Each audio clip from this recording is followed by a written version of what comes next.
The premise of Pantheon is rather simple. What if your brain could be uploaded to a computer and you could live in a digital space? The show finds its complexity in the question of how this would affect your relationship with family, your community, and really the entire world, as these digital uploaded brains find ways to control reality from the digital world. Pantheon followed this idea with its two key characters, Maddie Kim and Caspian Keys. But despite its second season technically airing a few years ago, most people are only finding out about the show very recently. Pantheon's second and final season has finally dropped on Netflix, bringing it to the mainstream after 3 years of being something of a cult hit. The show originally aired on AMC+, but struggled to find an audience after its first season. Despite already producing a second season, AMC+ opted not to air it, with season 2 only airing in New Zealand of all places.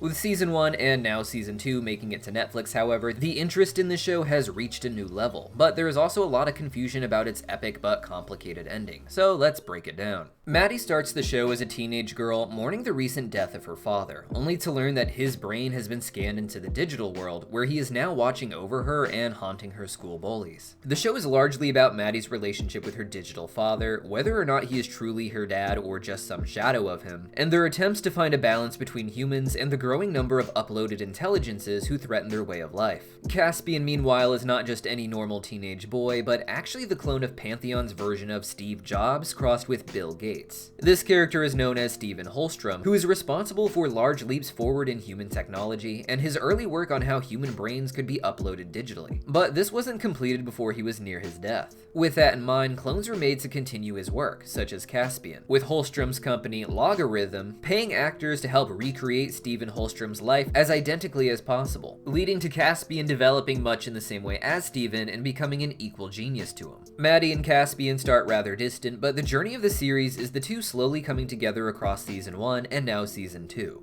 not just in relation to the plot, but also romantically, developing feelings for each other. The plots that surrounded these two were fun, with the show slowly developing the characters of other uploaded minds like Maddie's father David, with some using their digital power for good and trying to find freedom, and others trying to use their powers for revenge or grand ideas that could reshape the world with a lot of suffering. The true story doesn't feel like it begins, however, until near the end of season 2, with the conclusion of the plans of Stephen Holstrom. This happens in episode 6 of season 2, leaving 2 more episodes that follow, showing us what the future of Pantheon's world is like. First just 20 years into the future, but then 100,000 years into the future, in a surreal vision of what digital intelligence could mean on a cosmic scale. The main plot of Pantheon had built up to the reveal that Stephen Holstrom had preserved his brain to be scanned once digital uploading technology had been perfected.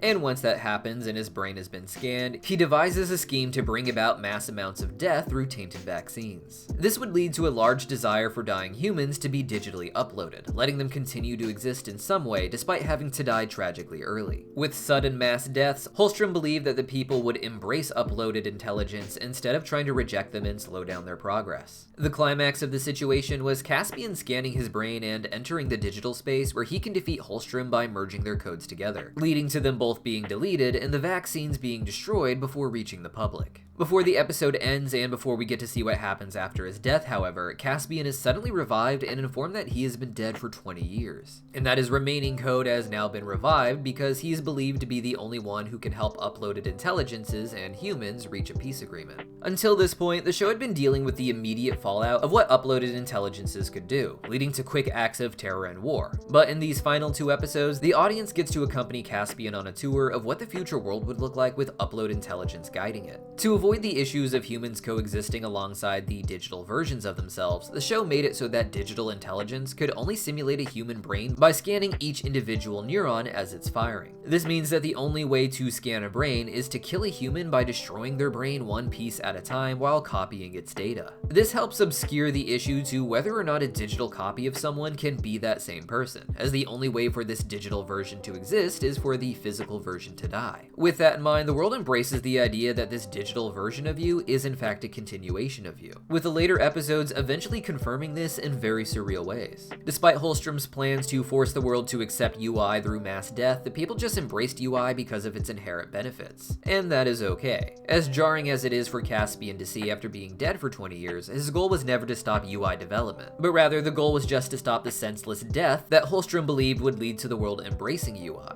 20 years later, the uploaded intelligence has become so mainstream that the world is now able to survive off of universal basic income. Uploaded intelligence doesn't require that much hardware on the small scale, and the work that UI brains could do on the web and in mechanical bodies led to UI being able to give biological humans much more than the UI actually take. This leads to a new digital economy where living as a human is essentially free, but living in a digital space requires some amount of digital currency. Digital people with lots of money are able to exist at speeds incomprehensible to a human, leading to great advancements like cancer being cured in just 1 year. People with less money have to live on slower simulations, however, something Maddie's own mother had to do for a while, and what she claims is actually somewhat peaceful. Then there's those who can't afford to exist in the digital world at all and are just in indefinite stasis with no consciousness until a solution is found. The solution was going to be a massive computer ring around the Earth that would be able to power itself directly by the sun while also being naturally cooled by the vacuum of space, leading to much lower costs for higher efficiency living compared to servers on Earth, which can take up space that humans want and require cooling for the massive amount of heat that they give off. This was under construction until complaints were made that the ring would cover an ancient religious spot that held the sun shining on it as culturally significant. Maddie's digital sister sums it up concisely when she says that the UIs take up considerably less energy than humans do over their lifetimes, but that they are now being forced to stop working on this ring that could make them use even less resources so that humans can have even more. While it's important to remember the cultural significance of ancient religious sites and different cultures, it was being used more so as an excuse to halt construction on a project that was seen as making UIs even more powerful. They are so powerful now that even with their own economic issues, they're able to turn off digital resources that they provide for humans when human terrorist groups destroy billions of UIs by attacking a server. Caspian was brought back for this reason by Maddie's digital sister Mist, who was able to save his code when he merged with Holstrom and tried to remove as much corruption as she could. For a while, it seemed like Caspian was being successful in negotiating the construction of the ring, but things took a turn when the terrorist group is able to dig up a program created by Logarithm known as SafeSurf, a digital entity with the power to delete UIs, basically killing digital people. This was used initially to try and stop rebellious UIs from escaping Logarithm's control, but was let loose again to kill the now legal and well-established UIs by the terrorist group. This leads to Caspian having a second death when he uses the last of his uncorrupted programming to convince the SafeSurf program to go out into the universe and try to find a new purpose, one to help life instead of to hurt it the way it was programmed to.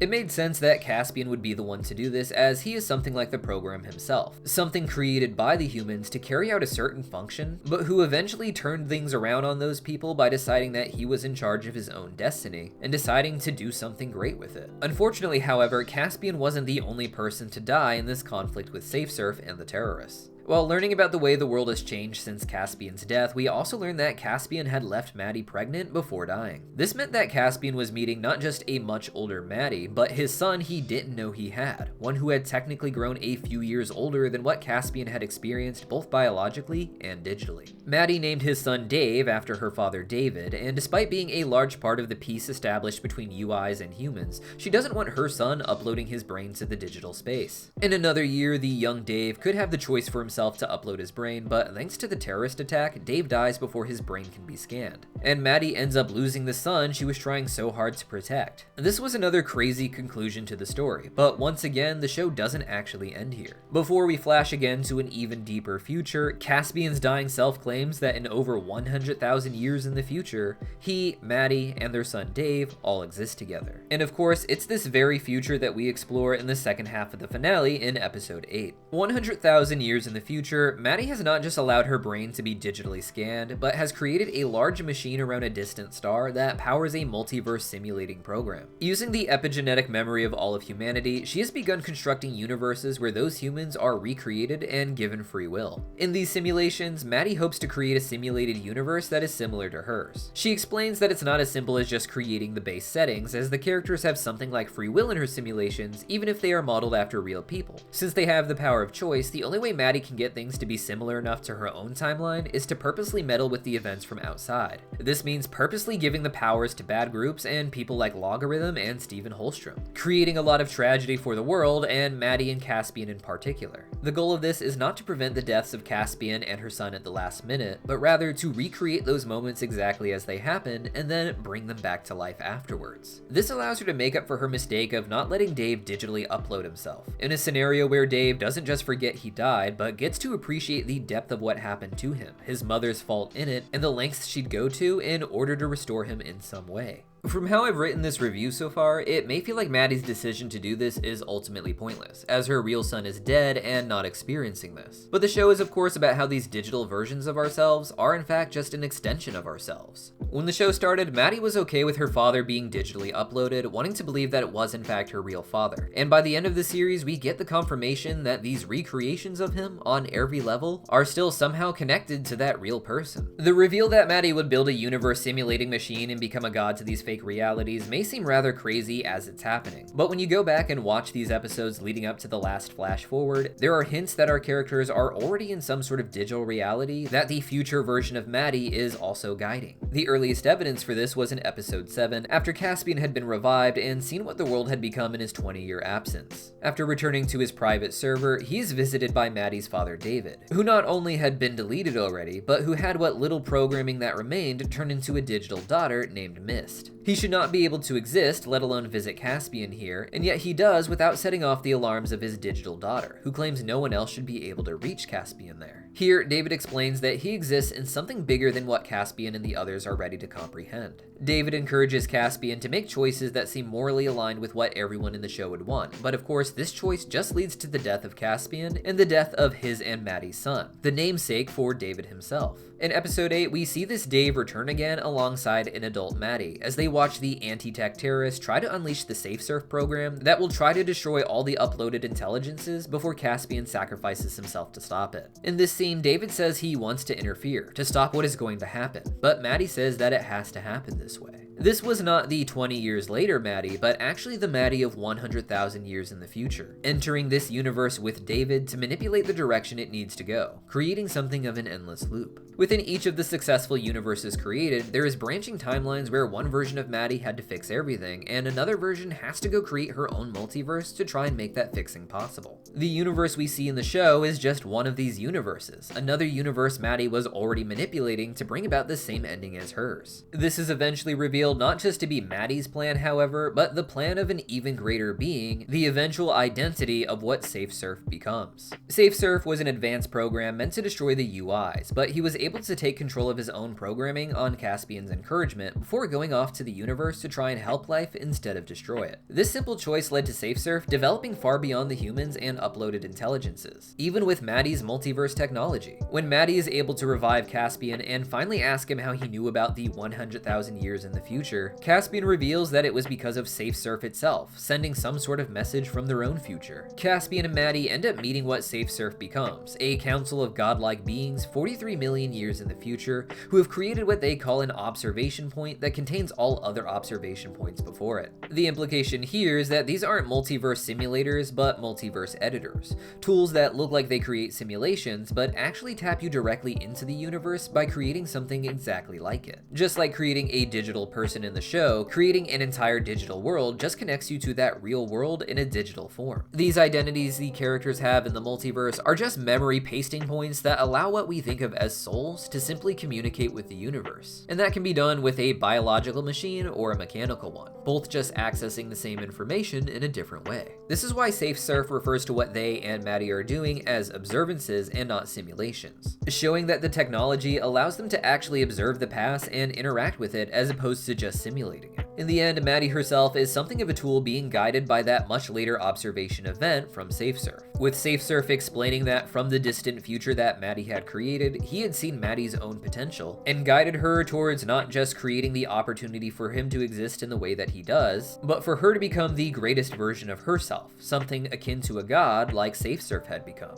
What we have then is an endless loop where SafeSurf is creating itself and creating all the universes that have to exist for it to become the ultimate god and manipulator of all realities. This is something Maddie is hinted at maybe one day achieving herself, with SafeSurf simply using her potential to push her in the right direction to become the god of her smaller multiverse. In the end, however, Maddie doesn't want to just keep ascending in this way once she's found her version of Caspian and Dave and was able to give them their happier endings. After sending the higher version of her father into the smaller world and erasing his memory so he could live in the new happy ending reality with his family, the true Maddie and the remaining Caspian talk about how nice it would be to start over. After rising to such mind-bending places, the two desire to be ignorant again, and to go to some version of themselves in the simulation where they can't remember their true identities. Caspian says they would forget everything as they reminisce about how things started, with Caspi and Maddie so far apart and not even aware of each other's existence at the beginning of the story. The true ending of the show then is Caspian and Maddie choosing to go back and tell the story again, talking about maybe some other reality where things go differently, but ultimately allowing the viewer to go back to episode 1 and pick up with the narration about how the world was ending and no one seemed to notice. Narration we now know to be from the older Maddie watching the scene 100,000 years in the future. Gods choosing to forget their true identities and descending from their pantheon into the small existence of human life over and over again in an endless loop. With a name like Pantheon, it's hard not to see how the show has deeply mythological themes, despite it having such technology and sci-fi focus. And this goes well beyond its title. The first episode opened with Maddie in class learning about how one pantheon of gods would replace another in ancient mythology. The most well-known examples of this are in Greek mythology, where the 12 great titans overthrew the previous ruler of the earth, their father Ouranos, before later being overthrown by their own children, the great Olympians. This cyclical war between generations was not about gods in the way we imagine it today based on the myths, but about the societies that worship these gods. This is why gods like the Titan Kronos are described as eating their children before they could grow to challenge him, with this story not being about literal cannibalism, but rather it symbolizes the reabsorption of outposts that a capital has developed before the outpost grows larger than the home kingdom.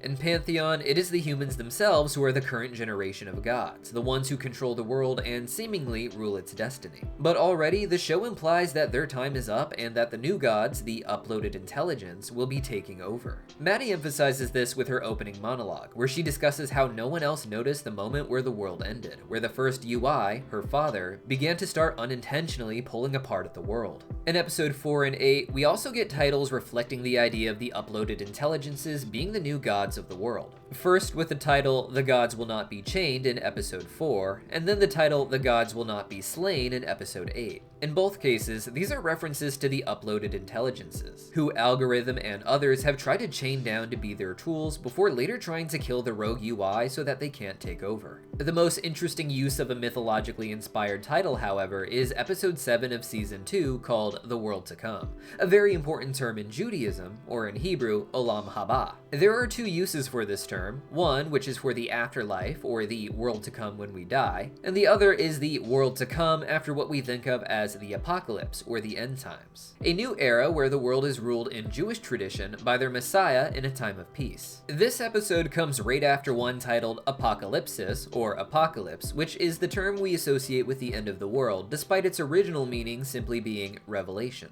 This is due to the prophecies of the end time coming through a revelation from God known as an apocalypse. This Apocalypsis episode also takes place after an episode called Yair. This is named after one of the uploaded intelligences in the show, a Mossad assassin from Israel who ended up permanently injured because of his work. Yair's name translates as he will illuminate, which is also very important in mythology, particularly to the Jewish mythology about the end times. In mythological traditions, illumination represents divine knowledge making it to humans, something often seen as negative, particularly in Judaism. Judaism's story really starts with the Garden of Eden, where forbidden knowledge was given to humans that set the world on a 6,000-year path before humans can enter the world to come and experience peace again. In the show, the UI technology is the forbidden knowledge, a power that humans are not ready for, in which they ultimately abuse if not given some sort of guiding savior figure to sacrifice himself. In the show, this is of course Caspian, who plays a very similar role to that of Jesus in Christianity. In the New Testament, Jesus is described as dying on the cross for humanity's sins, leading to not just their forgiveness, but their ability to rise into heaven. This is what Caspian does, sacrificing himself so that the UIs can continue to live, and that the humans as a whole can eventually get into the digital space with the UIs, with this digital space being seen as the in-world parallel to heaven, a place where they are eternal. The shift into what seems like more Christian symbolism is interesting, but it also has its roots in Jewish Kabbalah. In Judaism, there are two messiahs, one known as the Son of David, who is the king meant to rule the world to come, and the other is known as the Messiah, son of Joseph, who is meant to die leading the world to this peaceful era. This is what happens with Caspian, who dies setting up the world to come. Now, in older writings, the Messiahs didn't have any death and rebirth narrative, and this was seen as something of a Christian invention for the character of Jesus. However, in the later Jewish Zohar, there is a prophecy saying that Messiah, son of Joseph, will die due to the sins of Israel, but then be resurrected, just like Jesus after 3 days of death and Caspian after 20 years of stasis. This death and resurrection is presented as an important part of the illumination of Chokmah, or the illumination of wisdom, this being a second giving of illumination from God, with the first being the initial forbidden knowledge that set humans on the path of sin. It makes sense that these themes would be found in the more subtle levels of Pantheon, with the introduction of the plot in Season 2 of Yair, or He Who Will Illuminate, and the conflict between Israel and Muslims having its interesting focus in the show, one that might be seen as controversial with what's going on in the world today. To me, the most interesting mythological metaphor is the show is how, especially early on, the UI become strong metaphors for the guardian angels of ancient mythology, the gods that protected the nations and people. These would later be demoted from gods to just angels in the monotheistic Judaism and Christianity. These early UI characters in the show each had their own distinct nationality that was used to symbolize what the cultures were going through as a whole, emphasizing how humans, when given godlike power, ultimately use it for petty small conflicts when they could be guiding the world to something much more beautiful. It's because of this very idea that in Judaism and Christianity, these guardian angels that represented the different nations and races were said to become fallen. Figures who went against God's plan to lead humans somewhere great in order to lead them somewhere the angels wanted for their own people, with the greatest God above all having to manipulate these angels into following their personal goals in a way that leads to the greater God getting his ultimate good in the end, using their desire to do bad in order to bring about an end time of peace. Just as it was revealed Safe Surf was ultimately doing in the show, pulling the strings to bring people to their greatest endings, despite the terrible tragedies they had to face along the way because of their personal pettiness. Spiritually, the show gets into all of this, but decides to end on the idea of Hermeticism, an interesting ancient Greek philosophy that tended to remove a lot of the historical elements of mythology to focus on the purely spiritual. Here, there isn't a lot of lore for different gods and entities that rule in the heavens, and instead, the focus is on how humans were once this great high spiritual being above all else, created by the Father to rule over creation by his side. After observing the material world, much like Maddie and Caspian do at the end of the series with their simulations, this son of God decides that he wants to descend into the earth himself, to take on a material or physical form and forget his true identity just for him to have to uncover it again and eventually return up high. This is the endless loop of the series, the characters never knowing if they created the versions of themselves that became gods or if these godlike versions of themselves guided them from where they started as humble humans. It's a remarkable show that did its best to capture a very unique market. It's for animation fans, but more specifically, it's for enthusiasts who found themselves in the same corners of the internet talking about technology and spirituality and the strange way that the two seem to be overlapping. It was so niche that it felt that on AMC Plus the show was doomed to fail, but on Netflix it may be getting the opportunity it deserves to tell its story to the world. It's reminiscent of classic anime like Serial Experiments Lain and deals with similar ideas of the consciousness of the divine and technology sharing an origin. For those who need more content like Pantheon, consider checking out Serial Experiments Lain and the massive rabbit hole surrounding it, or at the very least watching the video we did breaking it down on our other channel, Random Universe. Pantheon in many ways feels like a sort of quasi-sequel or a spiritual successor to Serial Experiments Lain, and Serial Experiments Lain I honestly think goes a lot farther with a lot fewer episodes in a much shorter time. But let me know what you guys thought about Pantheon in the comments down below, as well as the crazy esoteric lore you learned from this video. Or consider checking out the great playlist we have of different mythological breakdowns for different cartoons. See you guys next time. Well, well, well, if it isn't my arch rival, Racer Rabbit. Shady the Bat, you're here for the magic crystal as well? Careful, Racer! He almost beat you last time. I guess we'll have no choice but to battle till the very end, our hands all over each other. No homo. There is no homo that I fear. Well then, may the best homo win! Wait, what did you say?